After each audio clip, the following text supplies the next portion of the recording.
Alright, in this tutorial I'm going to show you how to set up an email account. In order to do this, you need to have purchased your own domain hosting. With Bluehost is what I personally use. Your hosting comes with unlimited email accounts. So you simply log in and set up the email account. And setting up an email account is two steps. One is creating the email box, and two is actually setting up your client to retrieve the email from that box. So let's get started. You go to bluehost.com and you'll simply click on Control Panel Login. Now when you get here, you'll see where you can log into your account. Simply put your login information, which should be your domain name and whatever password you've chosen. If I set up your domain and hosting, I've emailed you both of them, but you simply enter it in and click login. Alright, this is your dashboard or your cPanel in Bluehost.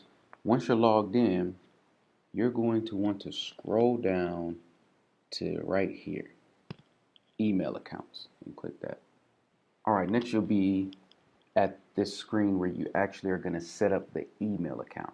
Alright, if you pay attention, right here is where you would type in the name. So for example, I'm using my billwithchris.com. If you click this arrow drop down, it'll actually show you a list of all your domains. Me, I have multiple domains, so I can set up the email for any account on this dashboard.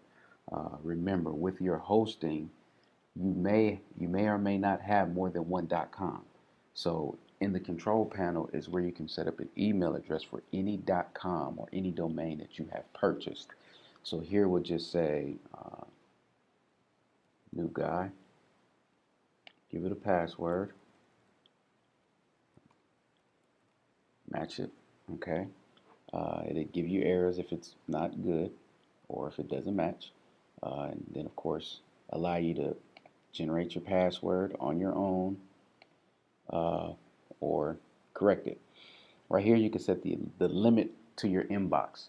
If it's going to be for you, you're probably going to want to keep it at unlimited.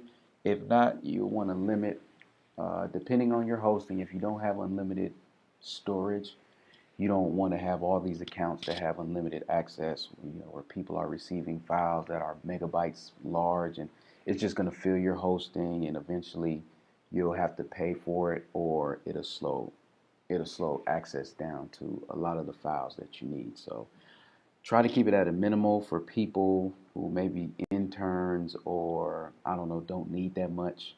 But I use unlimited for me. 250 is a good basis to start. You can drop it down to 100, whatever the case is. Anyways, after that, you're going to hit create account. All right, once you click create account, you'll see it right here. It says account has been created. And you can scroll down and see, there it is. The account, I just created new guy at billwithchris.com, and he's ready to be configured. So now you have a mailbox. You do not have your email client set up yet to retrieve the mail. So at this point, you can give out your email address and people can send you emails, but you will not get them until you set up your email client to retrieve them. It's just like if you had a mailbox at the end of your driveway. The post office is going to fill that box up, but it's up to you to walk to that box and retrieve the mail and bring it into your home. The same thing works on the internet. So this is your mailbox. You now need an email client to retrieve this mail and bring it down to your desktop, laptop, or smartphone. And a couple email clients, there's a lot of them out there. You can just Google email client, but some of the tops are Microsoft Outlook, Mozilla Thunderbird, or just the default mail application in Mac. Any of those three will do you just fine. You can hit the ground running. There's others out there with more features that you can try out as well. But what you're going to want to do is you're going to want to click right here where it says more. Then you're going to configure email client. It's going to bring you to this window, which if you're on a PC and you're running Outlook, you can use any of these links and it'll automatically configure it for you. So it makes it pretty simple for you on a PC. All you have to do is make sure Outlook is closed before you click on this link, and it actually walks you through the prompts and sets it up for you.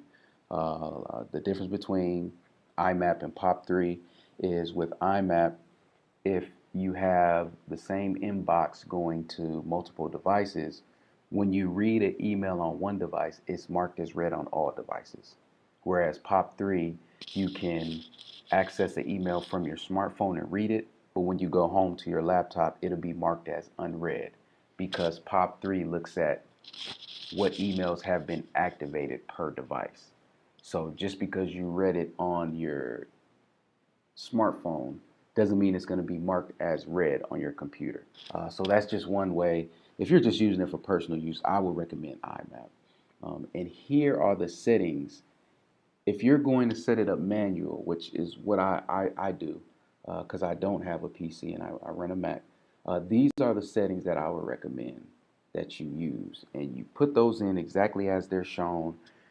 Depending on your email client, it may not say exactly, incoming mail server, outgoing mail server, but it'll be pretty close. Just make sure you enter this information as it's displayed, and you should be good to go.